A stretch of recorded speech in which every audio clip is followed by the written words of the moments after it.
Congratulations on the win, man. Another one over a legend. Talk to me about how you're feeling coming out of that one, man. It's amazing because I had so much nerves, and the only thing I think about is this guy knocking me out. So I was like, if I don't allow this man to knock me out, I'm gonna get a win, and I'm gonna show another side of me that also I'm not just only a striker. I'm an all-around fighter, and that's what I proved tonight. I can do whatever it takes to get the job done. And you look very composed there in the first round. You stayed on the outside. You were able to use your grappling. How difficult is it when you fight Paul Daley not to get like sucked into that sort of brawl we saw last time? Yeah, because I studied Paul Daley, and like I said, I look up to him. And my mission coming into this fight, it wasn't to aggravate him or antagonize him.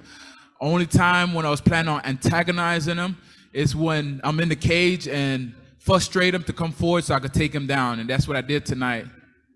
Now, this is the first time that there's been fans back, and some of them, I think every time they see Paul Daley fight, they think they're going to get that sort of fight. So was that another challenge for you, not to get like convinced by them to do something stupid? No, you know what? I told myself, like, don't fight for the fans. Fight for you and your well-being and your family and everyone who believes in you that you could get the job done.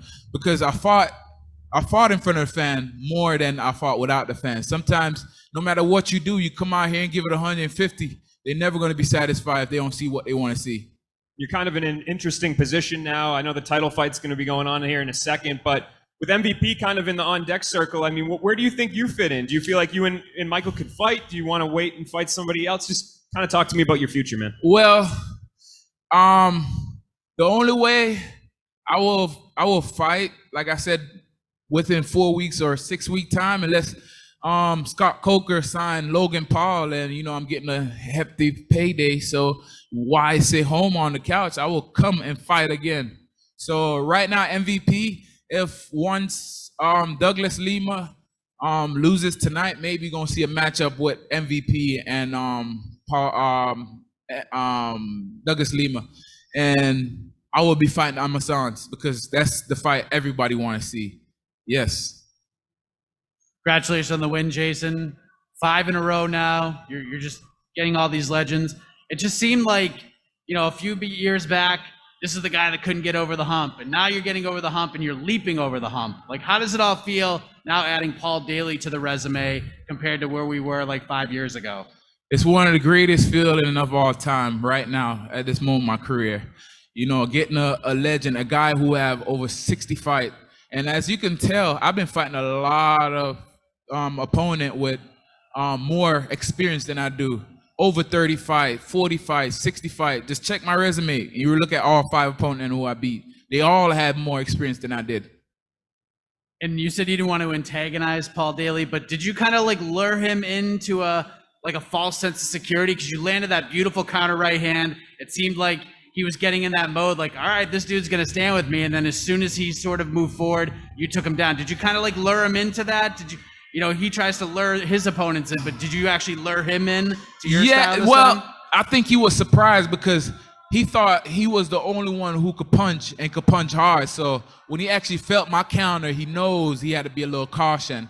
So, I knew I had hands as well too, and a lot of people didn't know. They just kept talking about his because he have more knockout wins than I have fights in my whole career. So that was just the highlight of the fight, Paul Daley knocking me out. So I was like, well, my first art that I learned is wrestling, so that's by instinct. All right, we'll take a couple more questions here. Chris, go ahead. Chris Connor here from the Blue Wire Hustle Network. Congratulations, Jason. Beautiful win. It's now, as you said, a nice little win streak here, 5 straight fights, including Paul Daley, Neiman Garcia, Benson Henderson.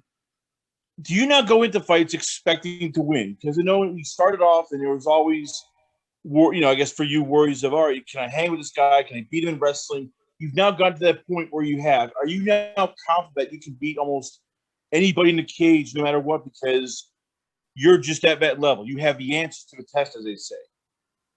Yes, and I proved tonight that the weight will not be a difference. It doesn't matter. Speed is power. And by me taking this fight tonight, it showed that I could beat anyone in division, and I'm not just sitting around, looking for a handout. So, yes, I'm all around. I'm an all-around fighter, and this the new era of fighter that's gonna take over sport. Chris? Hi, Jason. Congrats on the win. I noticed after the final bell sounded, you and Paul Daley shared some words. What were they?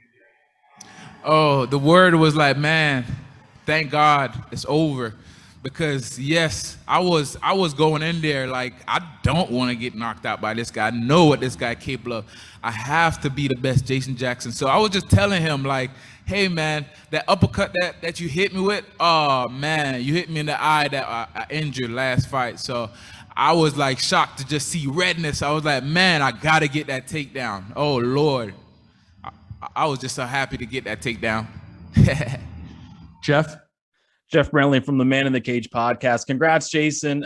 Your wrestling tonight was on point. Your level changes everything. Do you think people sometimes underrate your wrestling in the cage? Yes, they do. And when they find out that my wrestling is the one who actually set up the striking and my striking actually set up my wrestling. But, you know, this fight, I was not kicking a lot because I had a big hematoma on my shin. So that's another thing, too, I had to come into this fight with, knowing that one of my legs is, like, fat. So, you know, got through with it. Steve? Hey, Jason, Steve from MMA Lowdown. Congrats on the win. Another great one to the list. Paul Daley ain't no joke. Now, we know you're chasing that 170-pound belt, and that next fight's going to determine a lot about that. Now, if you can pick, who do you want to win based on who gets you most excited as a challenge? Who I choose to win tonight in the title fight, you saying? Yeah, who gets you most excited in the final? Who do you want to fight most? Amosov. All right, last question here. Santiago? Hi, Jason. Congratulations on a great performance.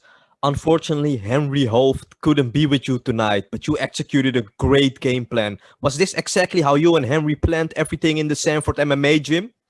It's not just only Henry we planned with, but everyone who knows me and train with me knows what I'm good at. Even Paul Daley knows what I'm good at. Because coming into this fight, you could tell he was looking to counter my jab with the overhand. And I kind of predicted that, you know, it don't take a genius to figure out that's the best thing to counter a jab. So I worked on that. And I work a lot with Greg Jones. I work with my boxing coach. I work with Wagner Rocha. I work with a lot of people into this camp. That's just like 5 different coaches. Corey Peacock, this was the strongest I ever felt. And I just feel amazing. I just know what works for me now and what don't. Thanks, Jason. Congrats on the win.